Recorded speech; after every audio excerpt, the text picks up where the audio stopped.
이 시간에는 그 상징의 종류, 이 부분을 다루겠습니다. 자, 상징의 종류.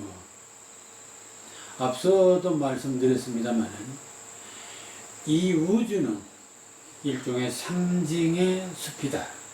아니, 이 우주 만물은 모두가 다 하나의 기호다. 뭐 이렇게까지 말하는 상황에서 그 종류를 말한다는 것이 참 쉬운 일이 아닙니다. 왜냐하면 너무나 광범위하기 때문에 그걸 보는 관점에 따라서 수많은 종류가 나올 수가 있습니다. 그렇지만은 되게 그래서 이 문학자들도 뭐 상징의 종류에 대해서 뭐 여러 가지 얘기를 했습니다. 그러니까 원래 이 분류나 종류나 하는 말들은 어떤 동질성이나 또는 이질성에 의해서 그 끼리끼리 어떤 그 나눔의 방식으로 학문적, 비평적 가치를 추구하고 있는 것이 바로 이 종류에 관한 얘기입니다. 그래서 이것을 분류학 이렇게 말하죠. 근데 이 문제는 이 동질성이나 이질성이나 하는 이런 것들은 기준에 따라서 또는 관점에 따라서 아주 다양하기 때문에 모두가 다양할 수밖에 없습니다. 그러니까 앞서서 우리가 그 기호학자 포스 같은 사람은 아예 상징을 하나의 기호로 보고 그 기호엔 토상, 지표, 상징이다 이렇게 해서 상징은 기호의 일종이다 이렇게 얘기합니다. 니체 같은 사람은 사물에 대한 감각적 체험을 은유로 봤습니다. 그렇기 때문에 상징도 하나의 은유다. 이렇게 얘기가 됩니다. 근데 이제 휠러 같은 사람은 언어적 상징과 문학적 상징이 있다. 이렇게 맞고, 휠라이트 같은 사람은 약속 상징과 긴장 상징이라는 말을 썼습니다. 또 랭거는 추리적 상징과 비추리적 상징, 프롬은 인습적 상징과 우연적 상징 또는 보편적 상징, 그리고 이제 이 프라이 같은 사람은 원형적 상징, 원형 상징을 들고 있습니다. 근데 이 사람들의 것들을 좀 이렇게 종합적으로 다시 한번 정리해보면 크게 두 가지로 나눠진다고 볼 수 있습니다. 하나는 결국 개인적 상징 또는 창조적 상징 또는 예술적 상징, 또 하나는 제도적 인습적 상징, 이렇게 크게 두 가지로 나눠질 수 있습니다. 그 말은 이 개인적 상징에는 개개인이 그때그때 사물을 새롭게 상징화시키는 것입니다. 그런가 하면은 이미 여러 다중에 의해서, 집단에 의해서 역사적으로 이미 상징으로 굳어진 것들이 있으면 그걸 약속 상징 같은 그런 것이 제도적 상징. 그러니까 크게 보면은 개인적 상징과 사회적 상징 또는 개인적 상징과 또는 제도적 상징 이렇게 나눌 수가 있겠죠. 근데 문제는 이 제도적 인습적 상징 속에는 또 하나 중요한 부분이 있습니다.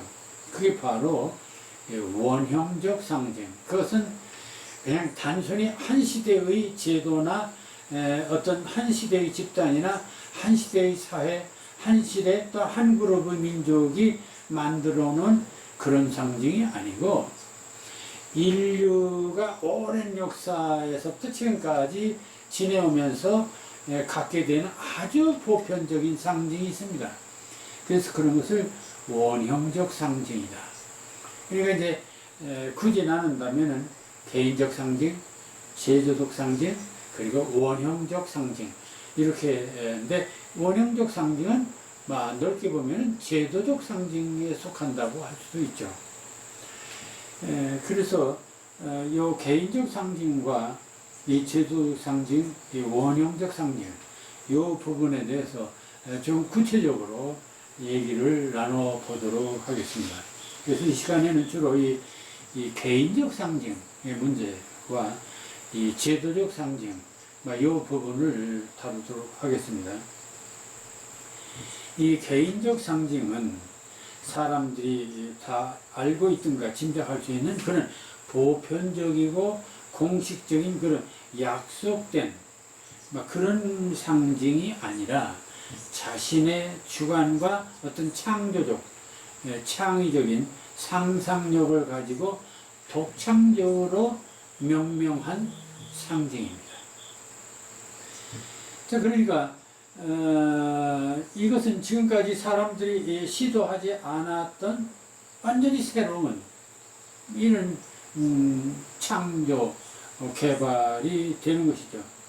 따라서 이 개인적 상징은 작가가 자신의 작품 속에서만 특수한 의미로 사용되는 특징이 있습니다. 그러게 이런 상징은 개성이 있고 또 독창성이 있기 때문에 이것을 개성적 상징 또는 창조적 상징이라고 말하기도 합니다.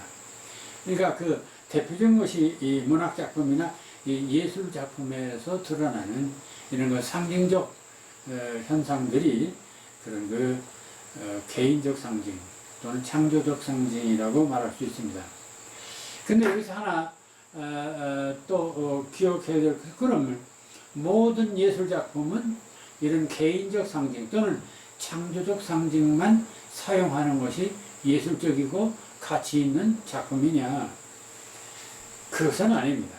왜 그러냐면은 언어 자체가 이미 우리가 사용하고 있는 언어 자체가 이미 약속 상징입니다. 공공의 어떤 약속에 의한 상징물입니다. 다시 말하면 우리는 이 인습적 또는 이런 제도적 상징이라고 하는 이 큰 테두리를 우리는 벗어날 수가 없습니다. 그러한 테두리 안에서 개인적 상징을 우리는 할 수 있는 것이죠.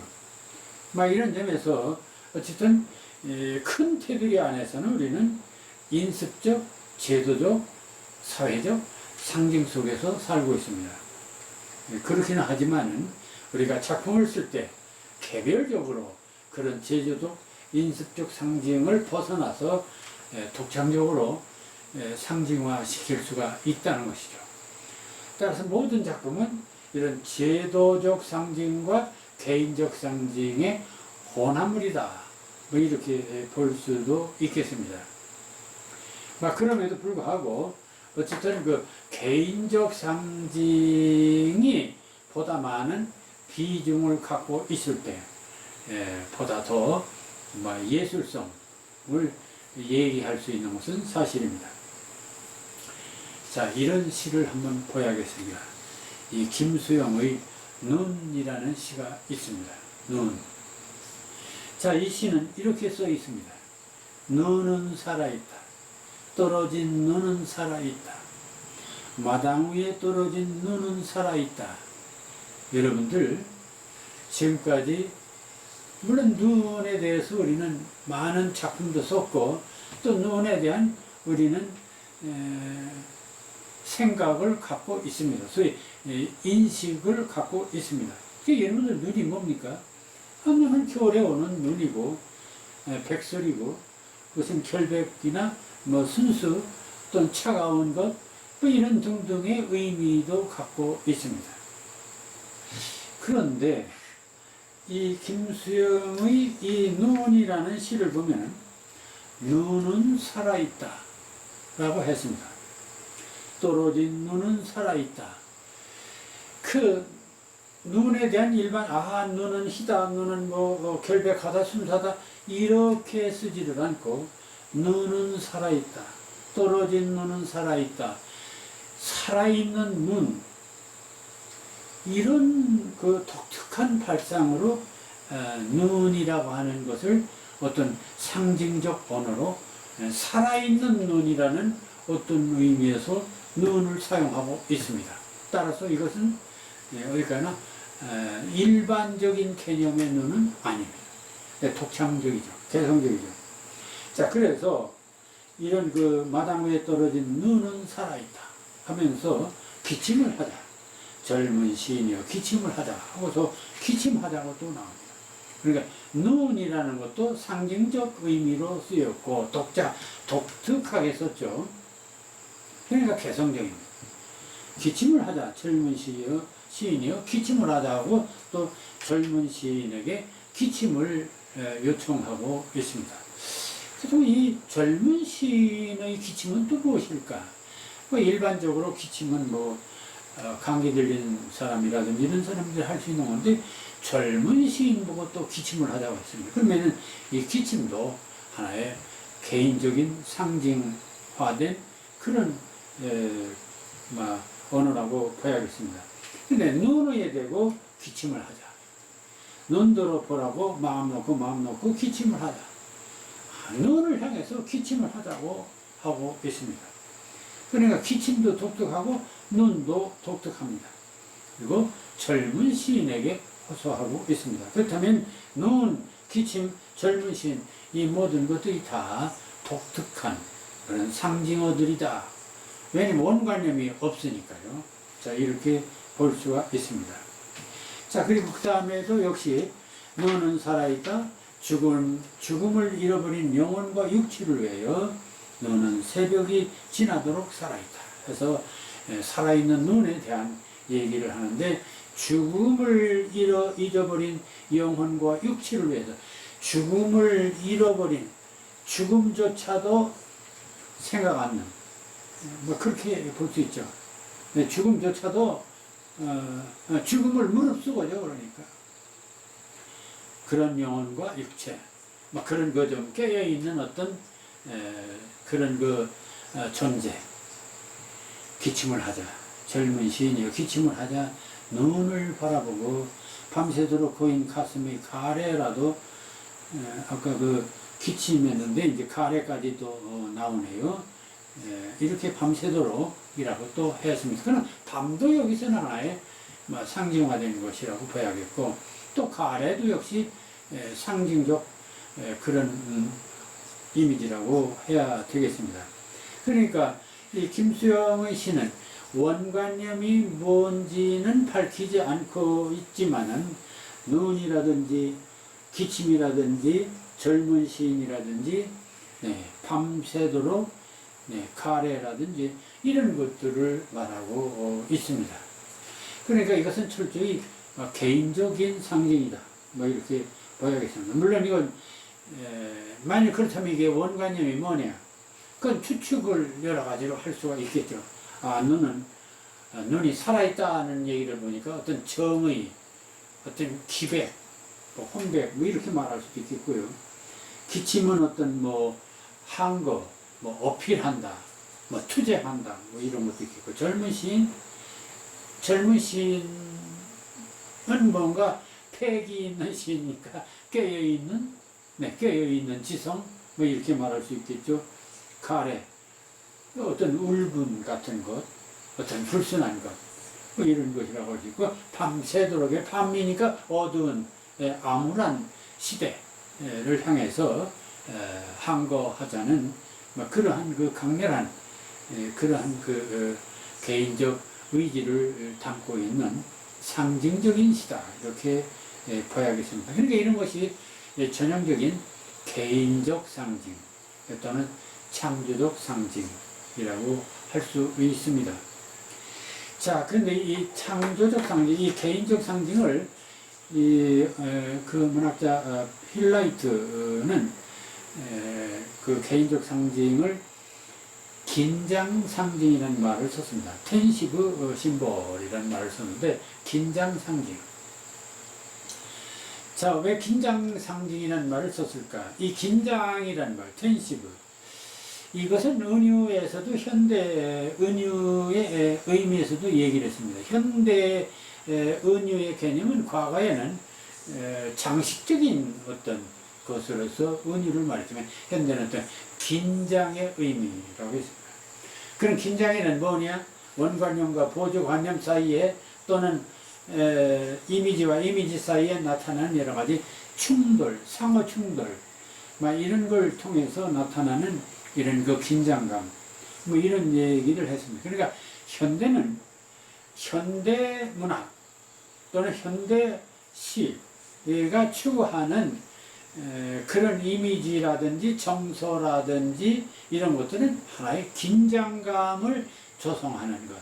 그게 바로 감동입니다. 그러니까 옛날에는 즐거움을 주는, 그래서 하나의 오락물처럼 문학작품을 이해하고 있었는데, 오늘날은 그런 오락적인 것이 아니라 긴장감을 조성해서 뭔가 깨우치는 그런 역할을 하는 것이 바로 문학이다. 그리고 그 문학의 그런 역할을 하는 것들이 바로 은유고, 상징입니다. 그러니까 상징도 긴장감이 있어야 된다. 그런 의미에서 은유와 상징은 같은 이런 그 성격을, 긴장감을 조성한다는 데서 같은 의미를 지니고 있습니다.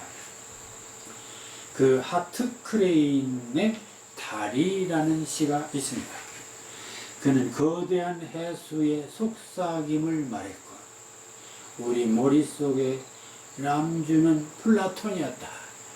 자, 우리들이 이해하기에는, 정서적으로 이해하기 어려운 말입니다. 그는 거대한 해수의 속삭임을 말했고, 이 다리를 두고 하는 얘기입니다. 그는 이 럼주를 마시면서 아마 그 선언이었던 것 같습니다. 그는 거대한 해수의 속삭임을 말했고, 거대한 해수의 속삭임, 해수의 속삭임, 바닷물의 속삭임. 우리의 머릿속에 럼주는 알코올이 들어가니까 럼주는 플라톤이었다. 럼주를 플라톤이었다. 또 이렇게 말합니다. 이렇게 함으로써 상당히 그 긴장감을 조성합니다. 여기서 럼주는 어떤 그 흥분, 자극, 호기심, 이런 거, 이제 술 마시면 그렇겠죠. 플라톤은 철학자의 대표적인 인물인데, 그러니까 거기에 어떤 진실이랄까, 이런 것들이 있다. 이렇게 볼 수도 있겠죠. 그래서 이런 그 상징적인 것으로 럼준이 플라톤을 상징적 이런 그 의미로 사용했다. 이렇게 봐야겠는데, 이런 것들은 상당히 긴장감을 조성합니다. 현대시학에서 이 긴장감을 조성하는 것으로서 낯설게 만들기, 낯설음의 시학이라는 말을 씁니다. 그러니까 이것과도 일치되는 얘기죠. 그러니까 우리가 개인적 상징, 창조적 상징을 쓰기는 쓰되, 가능하면 긴장감을 조성하는 어떤 낯설음의 정서를 느끼게 하는 그런 상징이 좋겠다 하는 입장에서 얘기가 되겠습니다. 이것을 그 상호충돌, 리처즈는 상호충돌이라고 했고, 테이트는 텐션이라는 말을 썼죠. 자, 그러면 두 번째로 이 제도적 상징 또는 인습적 상징에 대한 얘기를 좀 해보겠습니다. 자, 제도적 상징은 어떤 제도적 집단에 소속되어 있는 사람들에게만 큰 의미가 있는 상징이다. 이를 공중적 상징 또는 대중적 상징이라고도 하는데, 그 휠레이트는 약속 상징, 프롬은 인습적 상징이라고 했다. 우선 그 자체로서 다른 것을 대표하는 사물일체를 우선 상징이라고 할 수 있다면은, 그럼 예를 들어서 아라비아 숫자는 어떤 수량을 얘기하는 아주 이미 모든 그 사람들이 약속한 상징이죠. 그럼 한글 자모는 한국인들의 어떤 약속 상징입니다. 그런가 하면 이제 화학에서 분자식이니 기온이 이런 거 다 이제 화학자들의 하나의 그런 약속 상징이라고 볼 수 있습니다. 그러니까 수학의 기호도 마찬가지입니다. 그러니까 이렇게 부류에 따라서 또는 어떤 민족에 따라서 시대에 따라서 여러 가지 다양한 그런 그 상징들이 있습니다. 예를 들어서 국가적으로는 국기 또는 상품에는 상표, 학교에 단체 배지도 있고, 그럼 이제 교회에서 십자가도 있을 수 있습니다. 이런 것들이 제도적 상징인데 이것을 이제 풀어오면 인습적 상징이라고도 했습니다. 근데 재미있는 것은 앞서도 얘기했지만 이런 인습적 상징이란 상징과 상징되는 대상 사이에는 어떤 내재적인 연관성이 대부분 없습니다. 물론 뭐 십자가 같은 것은 이제 연관이 좀 있다고 볼 수 있겠지만은 뭐 우리나라 국기가 뭐 태극기다. 그럼 뭐 우리나라하고 무슨 관계가 있습니까? 그 큰 관계가 있는 것은 아닙니다. 다만 그 약속일 뿐입니다. 그러나 이러한 인습적 상징도 어떤 상징은 그 상징과 감정 사이의 내재적 연관 관계를 갖는다. 이제 예를 들어서 십자가는 기독교의 인습적 상징이지만 거기에는 특수한 인과관계가 있죠.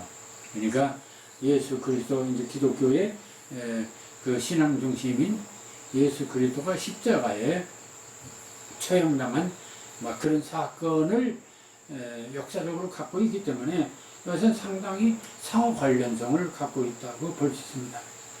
어쨌든 인간은 그가 살고 있는 세계, 즉 역사와 문화적 전통을 가진 세계와 교섭하면서 사는 것이 인간입니다. 따라서 개인적 상징을 사용하기도 하지만 또 이미 사회와 문화적 산물인 언어를 사용하는 만큼 타인과 공유하는 이 개념의 인습적 상징 또는 제도적 상징, 약속 상징 또는 문화적 전통의 상징들을 함께 사용할 수밖에 없는 것입니다. 윤동주의 그 십자가라는 시가 있습니다. 괴로웠던 사나이, 행복한 예수 그리스도에게처럼 십자가가 허락된다면 모가지를 들이우고 꽃처럼 피어나는 피를 어두워가는 하늘 밑에 조용히 흘리겠습니다. 제목부터가 십자가로 되어 있습니다. 괴로웠던 사나이, 행복한 예수 그리스도에게처럼 십자가가 허용된다면 대단히 비장한 것입니다. 윤동주 시의 밑에 깔려있는 정서는 어떤 그 빼앗긴 나라에 대한 부끄러움이라고 하는 것이 이렇게 깔려 있습니다. 그 부끄러움, 그 부끄러움에 대한 참회, 그리고 그것에 대한 저항, 이것인데요. 그렇다면 여기서도 이 괴로웠던 사나이는 자신의 어떤 자화상 같은 것을 보여주고 있습니다. 근데 행복한 예수 그리스도에게처럼 십자가가 허락된다면 해서 이 십자가라고 하는 그런 그 약속 상징, 제도적 상징을 썼습니다. 거기다가 예수 그리스도에게처럼 십자가가 허락된다면 했으니까 더구나 예수 그리스도와 십자가라고 하는 이런 그 교회에서만 쓰는 약속 상징을 이 시에 사용했습니다. 이럴 경우 사실은 조금 문제가 있다고도 말합니다.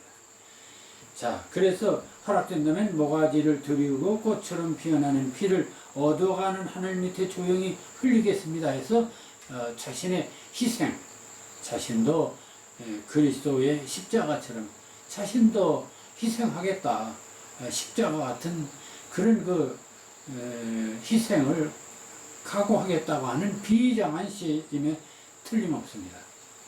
따라서 그 전반보다 후반의 시를 보면은 대단히 그 비장성이 강하게 잘 드러나고 있는데 앞에 이 예수 그리스도처럼 십자가 허락된다면 이런 구절은 좀 익숙한 상징이다, 이런 것이죠. 그러니까 이 제도적 상징은 그 의미가 확실하기는 한데 좀 익숙하다고 하는 약점이 있습니다. 그럼에도 불구하고 우리는 또 이러한 약속 상징을 또 시에 사용하기도 합니다.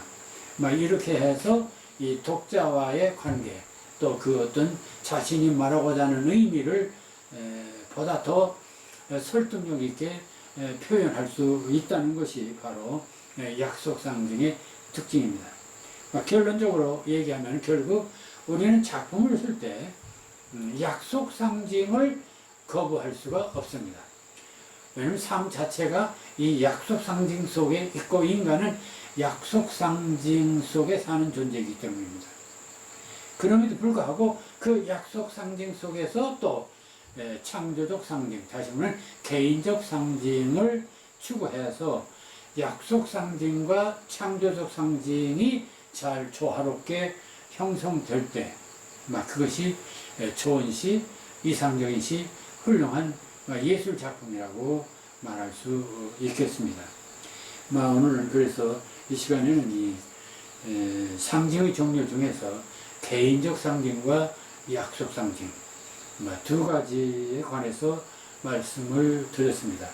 따라서 여러분도 작품을 쓰면서 이 개인적 상징과 또 약속 상징 이 부분을 잘 혼합해서 이렇게 구사하는 그런 노력들을 시도해 볼 필요가 있다고 생각이 듭니다.